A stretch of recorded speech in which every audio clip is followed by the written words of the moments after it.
Tea time. Welcome everybody, Souldin of the Grin Brothers here, and it's time for another episode of Tea Time. The last Tea Time of 2017, as it were. Not uploaded, but the last one recorded, because I don't think I'll have time to record another one, because it's like 25 minutes until 2018 hits, so yeah, last chance. And much like the end of the year approaching, this is the end of my Assam tea bags I have with me, for I am having the last of my Assam tea bags. The Assam, as you may know before, was a multi-flavoured tea, and whoops, that flipped on the wrong page. Which is black tea, brew time of 3 to 4 minutes. The brand I'm having is a Wittard one, and some information on it. It's a small-leafed, strong-tasting tea found in the land of storm clouds, Assam. A strong and rich amber tea characterised by its malty flavour. And I do mean characterised by its malty flavour. Malty is the best way to describe it, because that's basically what it is as a tea. It's nice. It's nice. You know, if you like that sort of thing, it's nice. You know, I'm okay with it. I'm not exactly a huge fan, but it's not like something, you know, I'd like to vary things up. So a malty tea varies things up quite a bit. It's distinct from the other teas, which is a good thing to have. So yeah, I'm having this tea on the last day of the year.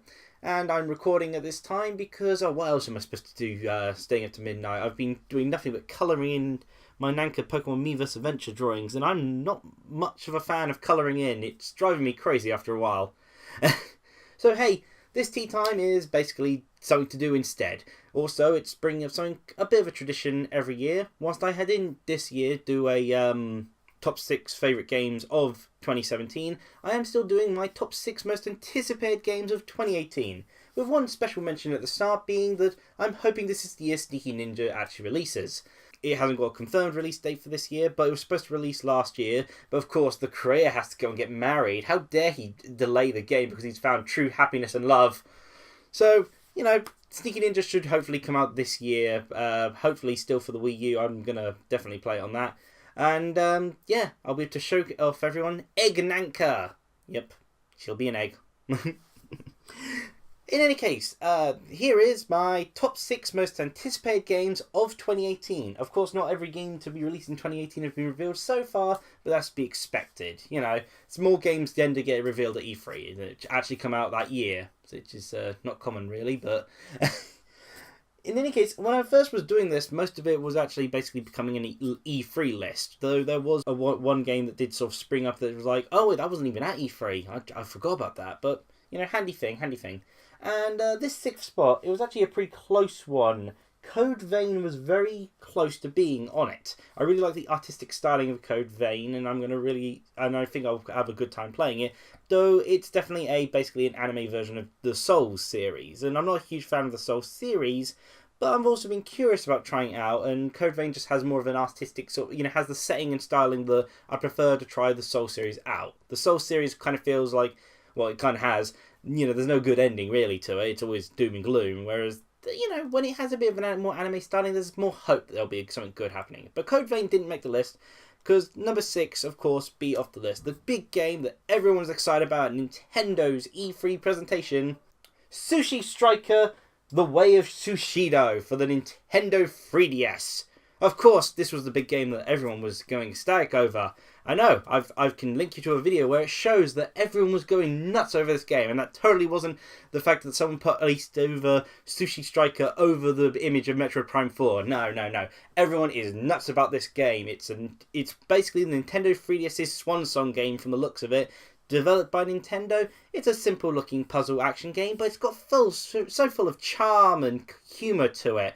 You know, you're defending your land and using sushi as your weapon. You've got a little Pokemon with you that seems to upgrade and has special abilities for you. And you've got an eccentric cast of enemies invading, cast of characters to interact with. And again, your ninjas defending your land with sushi. It's a simple looking game, but one that looks to be a lot of fun, inspired by kind of a lot of the mobile games. But of course, the thing that truly will make it a big thing for me is, of course, it's on the 3DS, which means you've got a stylus. And, you know, I hate touch screens with my fingers, so I'd never play that sort of thing on a mobile phone where you don't have the stylus with it. But on a 3DS, I mean, heck, I don't even have a phone, but on a 3DS with a stylus, Sushi Striker, The Way of Sushido looks like an absolutely fantastic game, full of charm, with a gameplay style that I can get into and play quickly. You know, a lot of games, there's a little bit, they have these lengthy tutorials and such. I somewhat doubt I'm going to have to worry about that with Sushi Striker, The Way of Sushido. And yes, I like repeating the entire name because it's a game called Sushi Striker, Way of Sushido.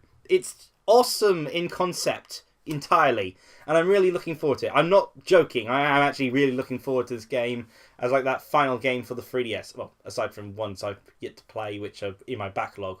In case, moving on to number 5. Now, this was the only game on my list which wasn't shown off at E3 in any way. And, I'd just forgotten about it, but then I was looking through Wikipedia just to remind myself what games were actually coming out next year. And then I remembered, flicking through a bit of paper, I remembered another game which I'll mention later on, which I couldn't find on the Wikipedia page for some reason. But then I remembered, oh wait, there's other games that were announced that weren't at E3. And this is one of them. Number 5 on my list is Dragon Marked for Death. It's a game for the Nintendo Switch by Inti Creates. They're known for making Gunvolt, aka the decent spiritual successor to the Mega Man series. And like Mighty Number 9. They also own the rights to the Mighty Number 9 OP, so they've been a Mighty Gunvolt series where they have Mighty back in cool, in like chibi form, in a game that's actually better than what they come from. So, a bit ironic that. It also involves characters from Galgun, which is just absolutely hilarious. I could have included that on my list as well. Galgun's coming to Nintendo Switch, that's crazy. Anyway, I'm getting off topic. Dragon Marked for Death is an up to 4 player 2D action RPG game, and I've basically sold myself the entire premise there. It's like, of course I love co-op games, and 4-player ones at that, because, 3 brothers here, we want to be able to play all together. It kind of sounds like a 2D Blaze and Blade in a sense. It's a 4-player action RPG, beat 'em up sort of thing, and it looks really cool, looks really nice. Your characters are marked by a dragon at the start and can call upon the dragon powers, and of course have their natural abilities. And also, one of the playable characters is a witch, which always makes me happy. Yeah, Dragon Marked for Death, it was the most interesting Nindy game revealed at that big Nindy showcase they had this year. Sometime, I think a couple months after E3. And so it's so interesting that I'm actually including it on this list. Like, digital download games are very hard to sell for me. I think aside from games I've backed on Kickstarter, the only one I'm considering downloading on my Nintendo Switch, for instance, is Kamiko, which has been out for a while, but Circle Entertainment tend to have a good streak of publishing games I really enjoy. Please, Circle, I don't know who made it, but please try and get another Lost Town game released. I love the first 2. But yeah, they've had a good track record with that, so I may download Kamiko. But Dragon Marked for Death is one that, just from that first trailer alone, I was like, I definitely want this. I definitely want to download this. Opinions may change upon more seeing it, but it so far has me entirely hooked, and I really look forward to this game in 2018. It was supposed to come out this year, but, thankfully, because I'm busy enough with games as it was for 2017, it got delayed. Sometimes a delay's handy. Sometimes a delay, like, yeah, you're busy. I'll just wait in the back there, and I'll come out better than I would have even initially launched that. So, yeah, thank you. Thank you, Inti Creates, for delaying Dragon Marked for Death. Moving on then to number 4. Number 4 is one that's probably on just about everyone's list for anticipated games. At least a lot of the people who sort of like I follow and such. Because number 4 is a fighting game, because I am a fan of fighting games. There was originally going to be another fighting game on this list as well, but then I found out about, remembered, oh yeah, Dragon Marked for Death, Covain, a bunch of other games kind of kicked the other one down. But this one still has me pumped and interested enough to keep it in my top 6 positions, and that's Dragon Ball FighterZ. Yes, it's Dragon Ball FighterZ, not Dragon Ball FighterZ. The Z is literally joined to the R, so it's Dragon Ball FighterZ. And besides, it sounds better that way anyway. Although don't Americans pronounce Z, so Dragon Ball Fighters. Okay. In any case, it's a fighting game based off the Dragon Ball IP, if that wasn't somewhat obvious enough, or more importantly, based off the Dragon Ball Z IP. I mean, I'd be going over the moon if it was based off the original Dragon Ball. I love the original Dragon Ball so much more. But Dragon Ball FighterZ is a Dragon Ball...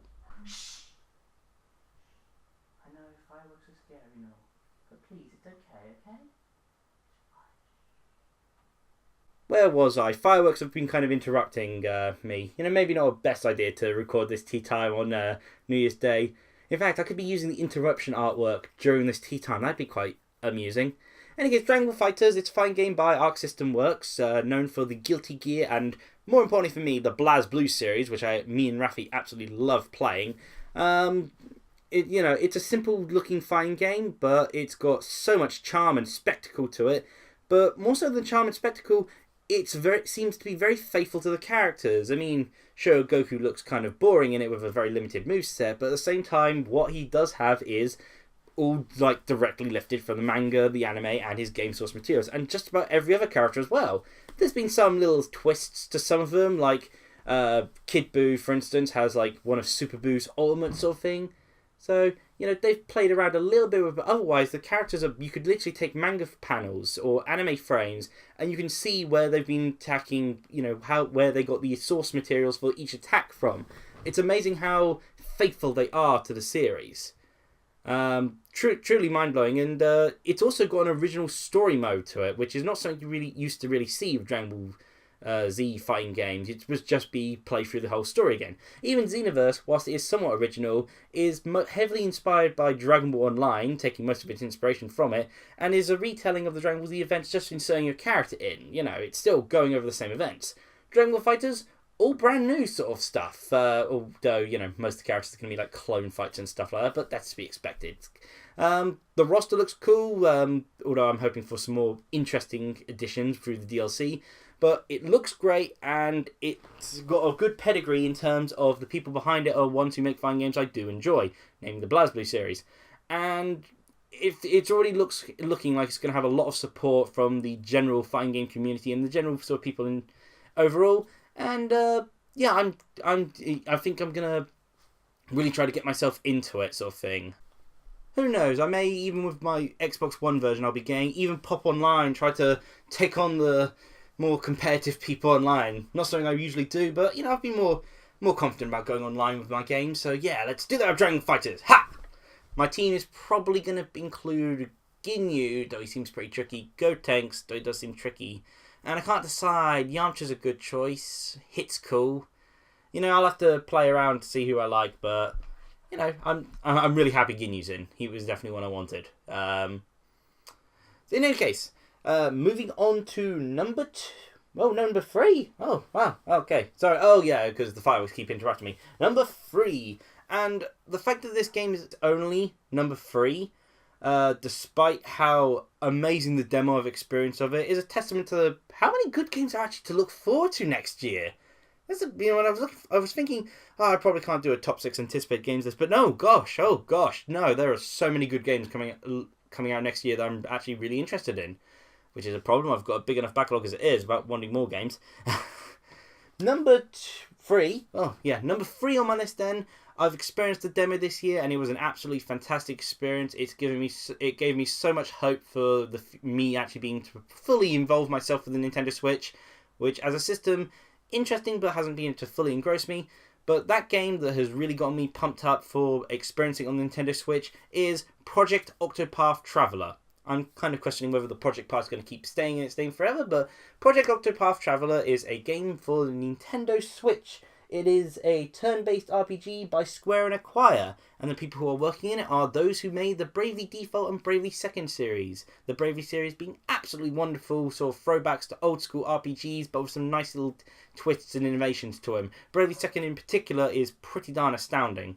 In any case, Project Octopath Traveler, I tried the demo. You get to play like a short bit of 2 of the characters, the Dancer and the Warrior, as they all go about their individual paths, each with their own unique overmap skill and a really cool combat system. And the storytelling, great. The design of it, you got these like old school sort of models and such, but these fantastic backgrounds sort of thing.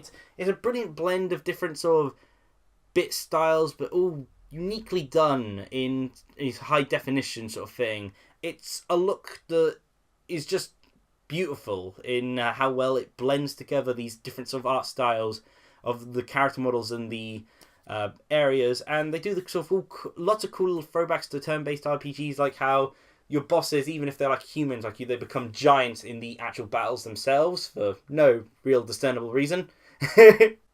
And yeah, it was just so fantastic, so absolutely wonderful. It was a joy to play through every bit of the demo.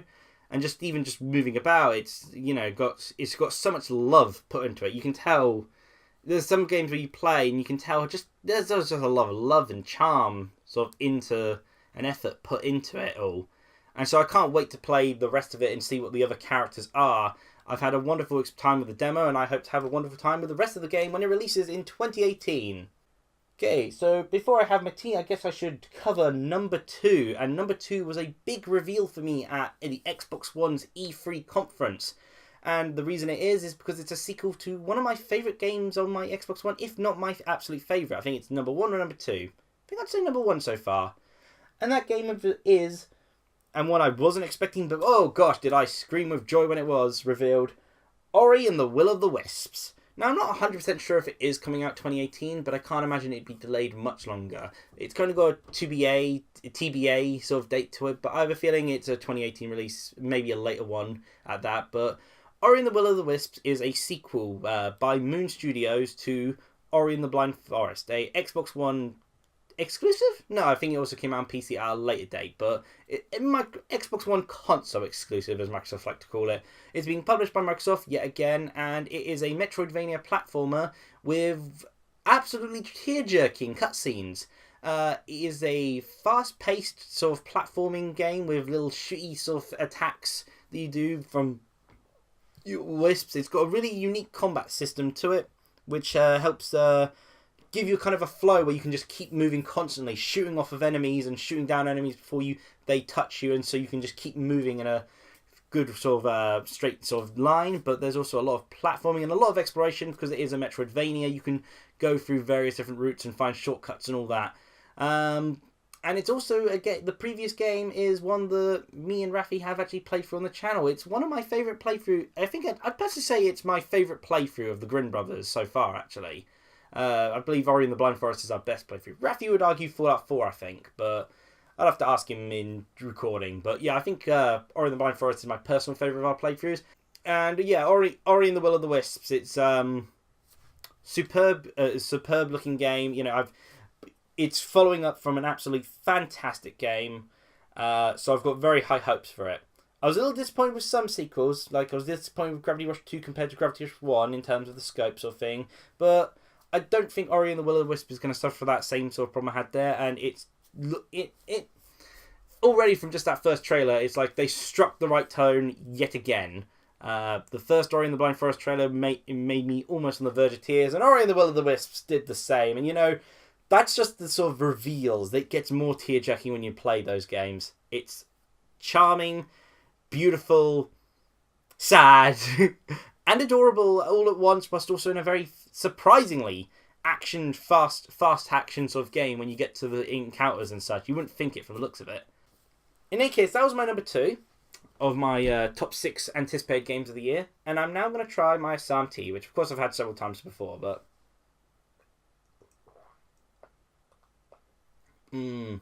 nice tea, yeah, multi-flavour.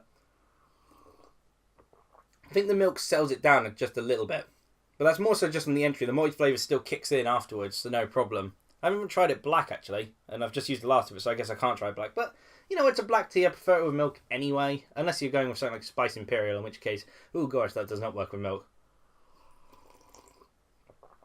But yeah, Assam tea. Nice multi-flavour. When you want something slightly different, go for an Assam tea. It's still a black tea, but the multi-flavour is just not something you really get with a lot of other teas. So without further ado, and hopefully before New Year hits, my number 1 most anticipated game is super obvious. Kirby Star Allies for the Nintendo Switch. My favourite game series is Kirby. My favourite video game of all time is Kirby's Fun Pack. Kirby Star Allies being my most anticipated game is pretty obvious. Kirby games have recently been getting very close to actually trying to usurp my number 1. Kirby's Adventure Wii got in my top 10 favourite video games of all time. Kirby Triple Deluxe, I'd say, is in the top 20. Kirby Planet Robot, probably top 50. Yeah, more than definitely top 50.